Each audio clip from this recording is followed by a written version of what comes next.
In 5053, workers digging fortifications outside the walls of Arezzo unearthed something that brought the entire city to a standstill. A bronze lion, roughly the size of a large dog, roaring with an impossible fury, and carrying, impossibly, a goat's head growing from its back? No one present had ever seen anything like it. Within days, it was on its way to Florence. What they have found was not just a sculpture. It was one of the most powerful mythological creatures of the ancient world, frozen in bronze at the exact moment of its defeat.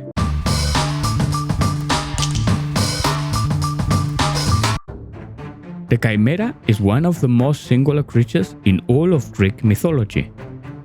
The oldest account we have appears in Homer's Iliad, where it is described as a thing of immortal make, not human. Lion in front, serpent behind, and the goat in the middle, breathing out a terrible blast of blazing fire.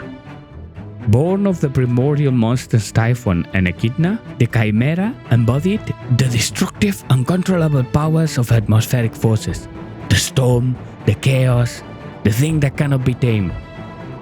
Its fate was sealed when King Iobates of Lycia ordered the Corinthian hero Bellerophon to kill it, fully expecting the mission to be a death sentence.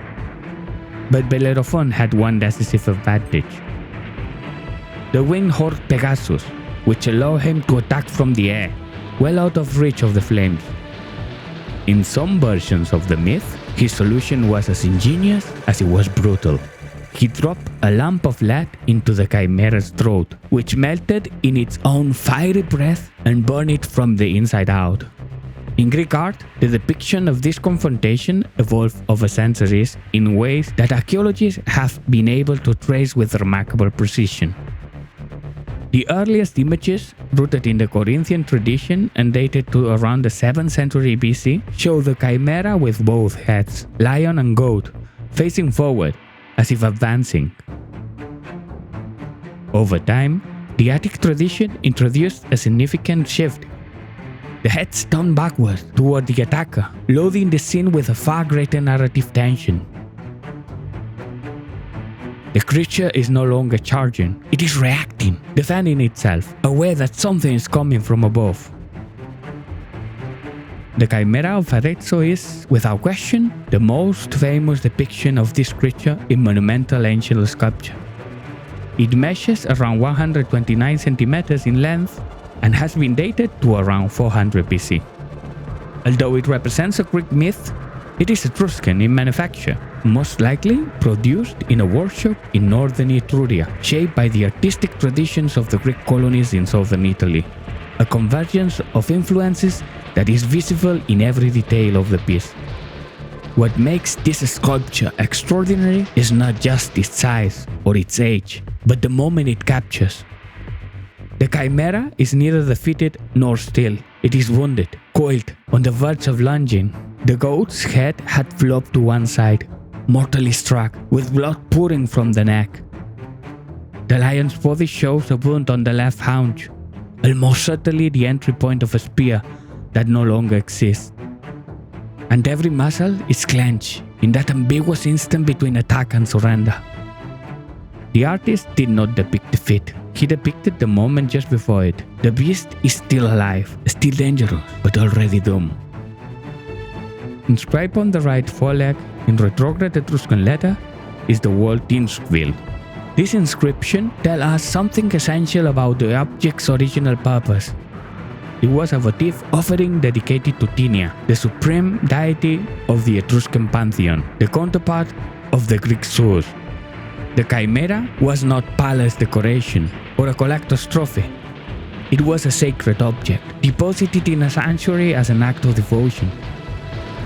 And that is exactly how it was found, as part of a votive deposit alongside small bronze figurines representing worshippers, animals, and divine figures. One detail that consistently goes unnoticed deserves special attention. The serpent tail beating the ghost horn is a modern restoration. In 1785, the sculptor Francesco Carradori at a dissection with a technical solution that would raise serious objections today, because the original tale had been broken off at the time of discovery. For more than 2 centuries, millions of people have admired a detail that is not ancient. The sculpture the Etruscan actually saw ended differently. The Chimera's story does not end with antiquity. In the late Roman period, the image of Bellerophon slaying the creature found a new life in the mosaic floors of aristocratic residences, from Britain to Palmyra, across North Africa and the Iberian Peninsula. It appears in dining halls, in reception rooms, in the space where the elite put their values on display. In that context, the hero on Pegasus could be read as a symbol of military virtue, of all the triumphing over chaos, or simply of the prosperity that victory brings. One image, multiple readings, depending on who commissioned it and where they place it. The motif proved powerful and flexible enough to outlast the ancient world itself. The knight who defeats the monster from above, armed, mounted, acting in the name of good, migrated directly into medieval Christian iconography. St. George and the Dragon is not a medieval invention. It is the final transformation of a visual formula that Greek artists had established before the 7th century BC. The Chimera of Arezzo is today in the Museo Archeologico Nazionale di Firenze. In the same city Cosimo I brought it to almost 5 centuries ago. It is inventory number 1. It has traveled rarely, but every time it does, it gels the same effect it produced in 1553. The feeling of standing before something that should not exist, and yet it does. A monster that died 2,400 years ago and somehow remains in some hard-to-define way not entirely still. The Chimera was not the only extraordinary creation to come out of Etruscan workshops.